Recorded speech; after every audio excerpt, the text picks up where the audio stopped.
My name is Gilman Cardinal. I was raised in a community, Calling Lake, north of Athabasca, small little community. And at one time in our life, it was an absolute perfect world. The children were always in the center of the community, center of the fire, we call it. And around the children were the elders. The elders taught us about our beautiful ways, our culture, and to be respectful, honorable, and to carry out our traditions. And the elders led the community. Any decision making was always led by elders. We had our own medicine men, medicine women. My grandma was a healer. And there was no money in our community at the time. That changed overnight from a perfect world to a world that came crumbling down with the era of the residential schools. The planes would land in our community and they would come and get our kids. And the parents had no say. Planes would land on the south side of the lake, taxi to the north end. There was a big dock there, and the families would line up. They were ordered to bring the kids to that dock. The RCMP, the Indian agent, and the pilot would get out of the plane. The Indian agent would read out the names of the children to be taken. The RCMP would march to the family, to the mothers, to the fathers, grandmas and grandpas, and take the kids into the plane, and away they would go. At 9 years old, I was asking my grandpa, why is this happening? My grandpa said, it's the law. We have no choice. If we protest, they'll put the parents in jail. Gilman's mother did not register him as an Indian at birth. As such, when the planes landed in Calling Lake, Gilman's name was not on the list of children to take. Gilman's mom, a residential school survivor, did this to protect her children. Instead, Gilman stayed in Calling Lake and attended Calling Lake School. Unfortunately, his experience there was no better than the experience many Indigenous children had at residential school.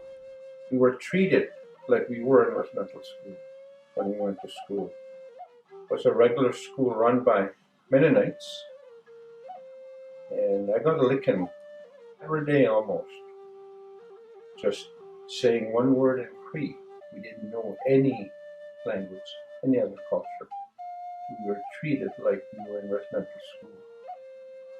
We'd go to Athabasca, the nearest town, to do shopping and supplies.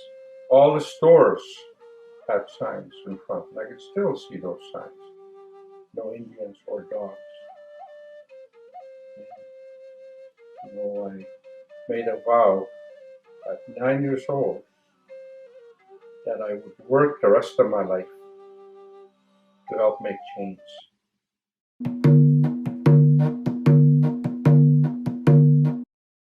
Gilman completed up to grade 9 at Calling Lake School. He remembers what it was like when the residential schools closed and the children returned home. He recalls that it was difficult for the children to reintegrate into the community. Therefore, friendships were created between the youth who stayed and the youth who returned. These friendships were very valuable and proved to be lifelong. Some kids lived there their whole term, their whole life. And in our case in Calling Lake, as an example, when the kids came back, all of a sudden, there was these Indian kids that spoke a different language. People were very, disrupted and also lost their link to their culture because we still couldn't talk our language, still couldn't consult with the elders. So it was very, very difficult time. And there was a lot of abuse in the community as a result of that. Frustration from families that lost their link and opportunity to raise their children. Sports became a great driving force to unite cultures. And we had a fastball team made up of pretty well half and half white and half Indian young children, including myself. When we ran out into the field, everybody laughed. The Indians and cowboys were there. That's what they referred to us. At the end of the tournament, we ended up with all the trophies in the tournament.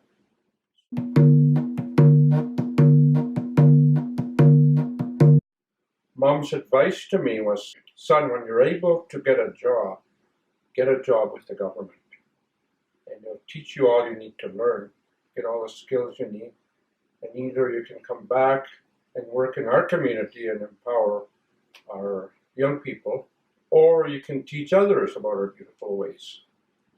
I was very fortunate at the time that I was hired because I knew the community, I knew my culture, and the government was looking for people like that to work in a program to relocate young Indigenous families into growth centers in towns. So I accepted that job, and my mom's advice to me was, son, don't ever leave that job. Because I worked in a lot of different areas, a lot of different careers like training, employment, education, job corps. And when I moved, I got a key to the town of Slave Lake for the volunteer work I did in the community. Also was recognized later on Premier's Award of Excellence for the Job Corps I helped create with my brother Mike. During the nearly 50 years that Gilman worked for the government, he became a father to 3 boys, Bernie, Troy, and Wade. He identifies the birth of his children as being the happiest moments of his life.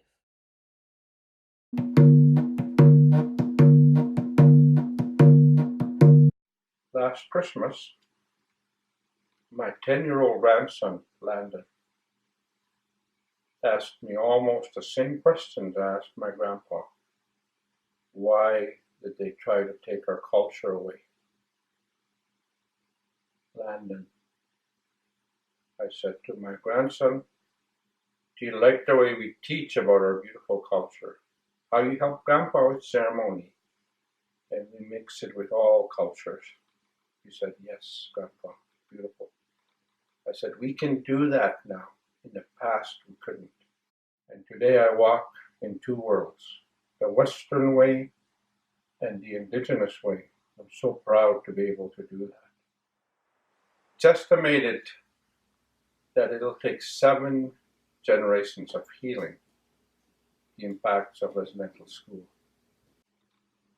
I teach and mentor young people, young Indigenous people.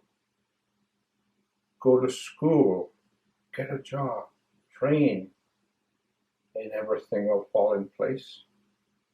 The words of Justice Sinclair, education got us into this mess. Education will get us out of this mess. We are moving forward. We are asking you to be beside us as we move forward. We are healing on our own. We have our own role models, our lawyers, our doctors. You name it, they're there. Thank you very much for this opportunity to share.